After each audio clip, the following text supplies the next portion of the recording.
you're looking to dive into topics on how to live a happier, healthier, more fit, and long lifespan, then you've come to the right podcast.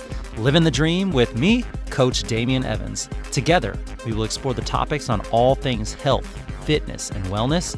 Together, we will be lifelong learners on this journey to living the ultimate dream. What up, Dream Team? Coach D here, coming at you from beautiful sunny San Diego, and welcome back to the Living the Dream podcast. We're going to cover the topic of training today to help you reach for your health, fitness, and wellness goals and in order to live your dream life. And welcome back to Training Tuesday. Yesterday, on Mindset Monday, we kicked off this week's theme. This week, we're talking about how to live your life like a video game. We talked about how most people get frustrated with life because they're trying to start at level 50 when the real path to success is accepting where you are, starting at level 1 and earning your experience points through consistent action. And today we're going to be taking that idea and applying it directly to your health and your fitness. Because here's the truth. One of the biggest reasons that people struggle with exercise and healthy habits, it is not because they're lazy. It's because they're trying to win a game that they never designed to be fun. And if something isn't enjoyable, if it's not engaging, if it's not rewarding, your brain eventually stops playing. But what if you could flip that? What if instead of relying on motivation, willpower, what if you could turn fitness into a game your brain actually wants to play? Today, we're going to talk about how to gamify your health and fitness so that discipline becomes easier, consistency becomes natural, and progress becomes something that you actually enjoy chasing. What's the problem with motivation? A lot of people think that success in fitness comes down to one thing and one thing only: motivation. You hear things like, just stay motivated, dig deeper, find your willpower. But here's the problem with that strategy. Motivation is an emotion. We've talked about this before. And just like every emotion, happiness, sadness, joy, fear, it comes and it goes. When motivation is high, everything feels easy. You're ready to take on the world. You crush your workouts, you eat healthy, you feel unstoppable. But when motivation inevitably disappears, and it will disappear from time to time, even in the most motivated individual, when motivation disappears, suddenly everything feels difficult. Workouts feel like a chore. Healthy meals, they feel like a sacrifice. And discipline, it feels like a punishment. Who wants to live in punishment? This is why relying on motivation is a losing strategy over the long term for most people. So instead of relying on motivation, what do we need to do? Well, we need to design a system. And one of the best systems that you can build, in my experience, for an athlete, for someone who's a little competitive with themselves, one of the best systems that I have figured out is to build gamification into your health and fitness. Let's talk about why some games are so addictive. Let's think about why some games are so engaging. Games give you things like clear objectives, progress tracking. Games give you rewards and feedback, a little bit of competition, and levels to conquer. Your brain loves those things. And there's actually neuroscience behind this. Researchers studying motivation have shown that our brains release dopamine, not just when we get rewards, but when we anticipate progress towards a reward. In other words, your brain loves progress signals. Checking a box, seeing a streak continue, watching your score go up. These tiny signals trigger dopamine in the brain's reward system, which then reinforces the behavior and makes you want to repeat it. That's one of the reasons why video games are so addictive. They constantly give you feedback saying that you're making progress. When you apply the same idea to fitness, consistency becomes so much easier. And we know consistency is where your results lie. When you complete a quest, your brain releases dopamine. When you level up, you feel accomplishment. And when you beat your previous score, you feel progress. And this is exactly why people will play games for hours and hours and hours. The structure of the game keeps the brain engaged. Now, imagine applying those same mechanics to your fitness. Step 1, create your quest list. The first way to gamify fitness is to give yourself clear quests. One of the biggest reasons people walk into the gym and feel overwhelmed is because they have no plan. Maybe this has happened to you. You walk into a gym, you look around. There are machines everywhere. There are weights everywhere. People are doing all sorts of crazy things that you've never seen before. And you think, what the heck am I supposed to do here? So maybe you hop on a treadmill or an elliptical and you start to warm up and you think, what am I supposed to do? You scroll your phone, you wander around. You sometimes leave the gym just feeling like you wasted all of your time.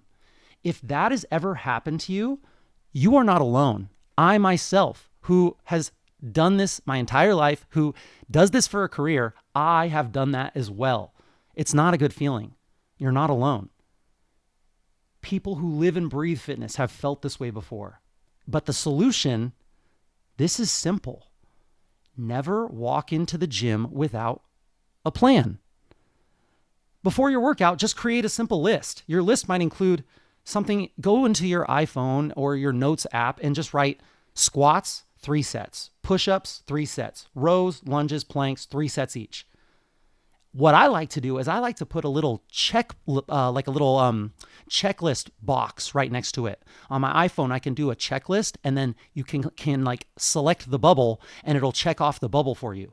So I'll put squats and then 3 little bubbles, and then I'll do push-ups and 3 little bubbles.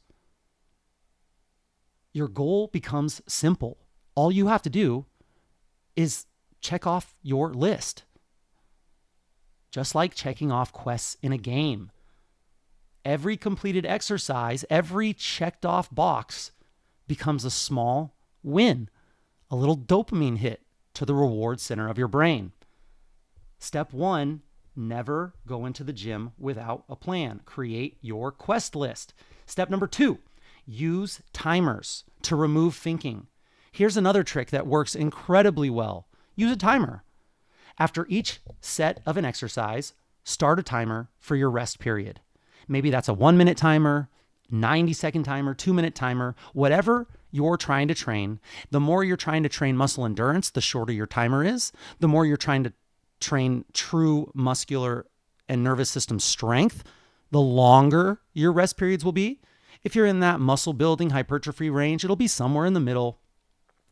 When the timer goes off, you start your next set. No thinking, no negotiating, no procrastinating, no scrolling, no talking to the person beside you. You start your next set.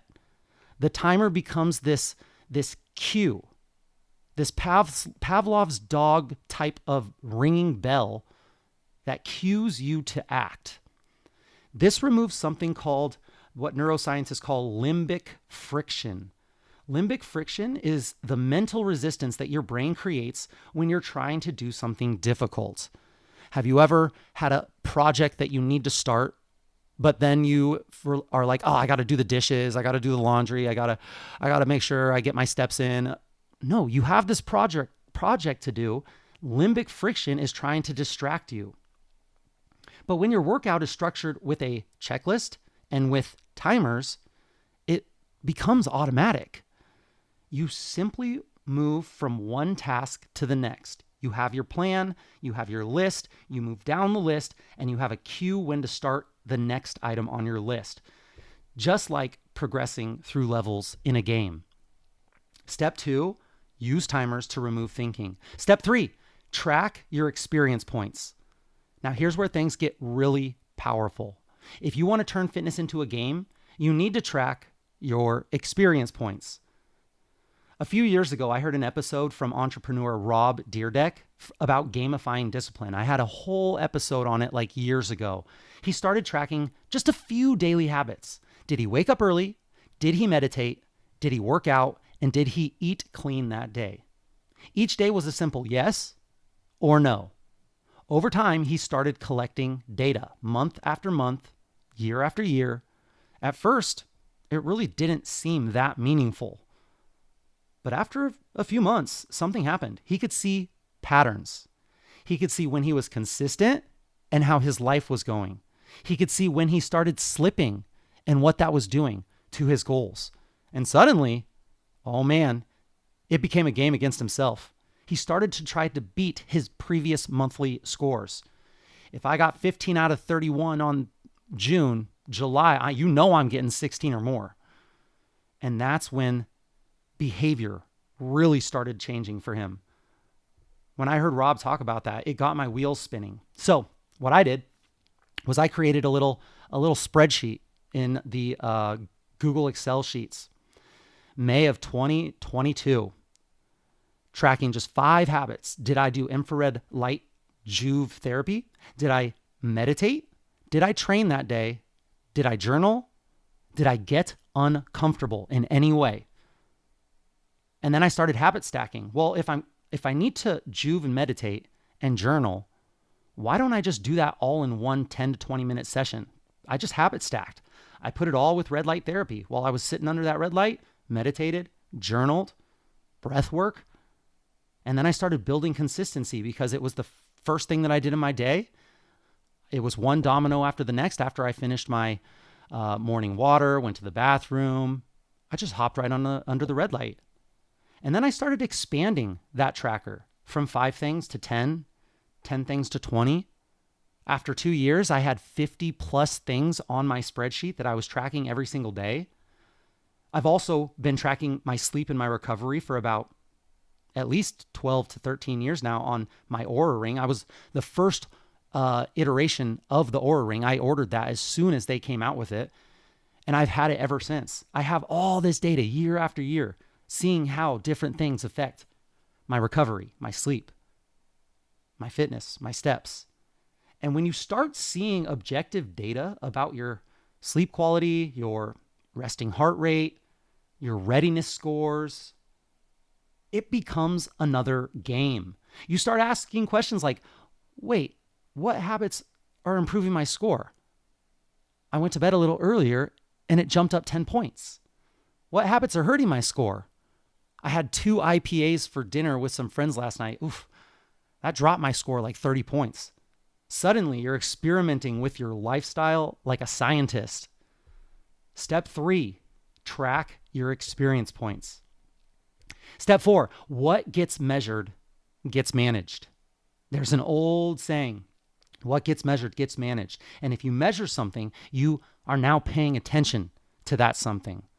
If you don't measure it, it usually gets ignored. This is why so many people track things like steps, workouts, sleep, nutrition, training volume. When you can see your progress, your brain starts wanting to improve it, just like trying to beat your high score in your game. There's actually a lot of behavioral science behind this idea too. Researching on self-monitoring consistently shows that people who track their behavior, they dramatically increase their chances of improving their behavior. In health and weight loss studies, people who track their behaviors, things like their food intake, their steps, their workouts, are significantly more successful than people who do not track their food intake, their steps, their workouts. One large study from Kaiser Permanente found that people who kept a simple food journal lost twice as much weight as those who didn't track their food. Simply paying attention changes behavior. Step 4, what gets measured gets managed. And step 5, you must start small. This goes back to Mindset Monday. Start small. Start so easy that it feels like level 1. Here's the most important rule. Do not start tracking 20 things. Rob Dyrdek started tracking 5. I started tracking 5. Start small. Maybe pick 1 to 3 habits that you think are going to be impactful towards your goal. For example, did I train today? Did I walk 8,000 plus steps today? Maybe did I stretch today? Track those. Build consistency on those.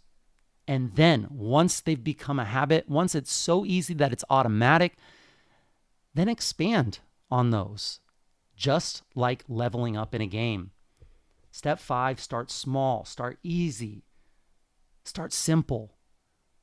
Step 6, use streaks and badges. This is one that I don't know why this has such an impact on me, but it really does. I love streaks. Another powerful way to gamify fitness is through streaks. Think about the Apple Watch rings. I have people in my life that don't even care about fitness or health or anything like that, but they will literally walk circles around their living room just to close their rings. Why? Because the brain loves completing loops. The streak becomes motivating. The badge becomes rewarding. Even if the behavior started small, the gamification keeps it going. And the health benefits become the byproduct of your game. One of the best examples of gamification is the language learning app Duolingo. You've probably played it. You've probably started a streak. You've probably got pissed when you lost your streak. Duolingo built their entire platform around streaks, points, levels, and badges. And it works incredibly well. I'm currently at something like a 900 plus day streak learning Spanish on Duolingo. And now I've kind of also added in chess. But ask yourself this. Did I study Spanish every single day because I woke up motivated to study Spanish? Of course not. Some days I care more than others. Some days I don't care at all. But I do have this 900 plus day streak because my brain doesn't want to break the streak. The system of the gamification has kept me engaged for years. That's the power of gamification. Over time, something interesting happens when you gamify habits. At first, you're playing the game, but eventually the game starts shaping your identity. You stop saying, I'm trying to work out. And you start saying, I'm someone who trains. I cannot do this thing yet because I still have to train. I am someone who trains. The behavior becomes a part of who you are. Step 6, use streaks and badges and check off lists on calendars. It works. Step 7, community multiplies progress. Whatever you can do on your own with a community, times X on that. One final level up for gamifying fitness, add co-op mode. In games, things become more exciting when you play with others.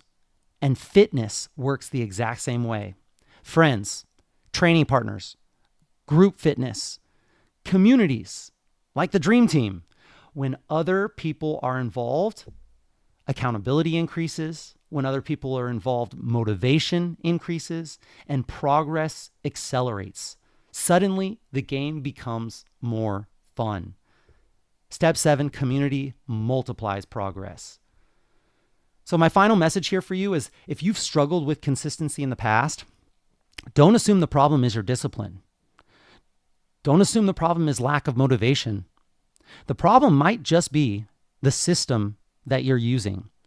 Instead of trying to force motivation, design a game, create quests, track your progress, and earn your experience points.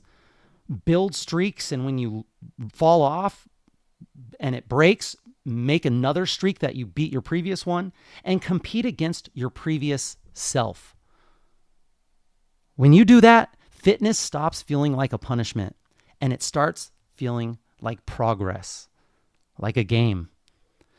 So this week, Dream Team, start thinking about your workouts like a game. Level up your character. Earn your experience points, and remember that the goal is not perfection. The goal is simply to keep playing. Because the players who stay in the game the longest, those are the ones who eventually win. Tomorrow on Wellness Wednesday, we're going to take this idea even further and talk about tracking your health stats like a player HUD. We'll talk about what that stands for tomorrow on Wellness Wednesday. Sleep, recovery, stress, energy. Because the players that win, the best players, they don't just train hard. They manage their resources and they play the fitness game. So until then, Dream Team, keep earning that XP. And remember, get stronger, live longer. And that is it, my friends. Thank you so much for joining me on this Training Tuesday episode of the Living the Dream podcast. Please share the knowledge that you gained with your friends and family and hold each other accountable. If this episode inspired you, share it with a friend who could benefit from gamifying their fitness.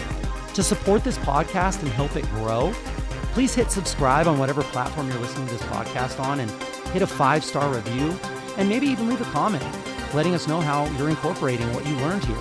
This is a real non-cost way to help get this important wellness content into more people's ears, and it really does help. Tag me at livingthedream_podcast or at coachdamian_SD and let us know how this episode benefited you. Let us know what we missed. Let us know what we got wrong. We want to know.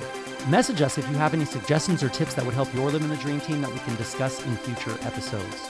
I will be right here with you, working on making us stronger, happier, and healthier humans. Until next time, friends, keep living the dream.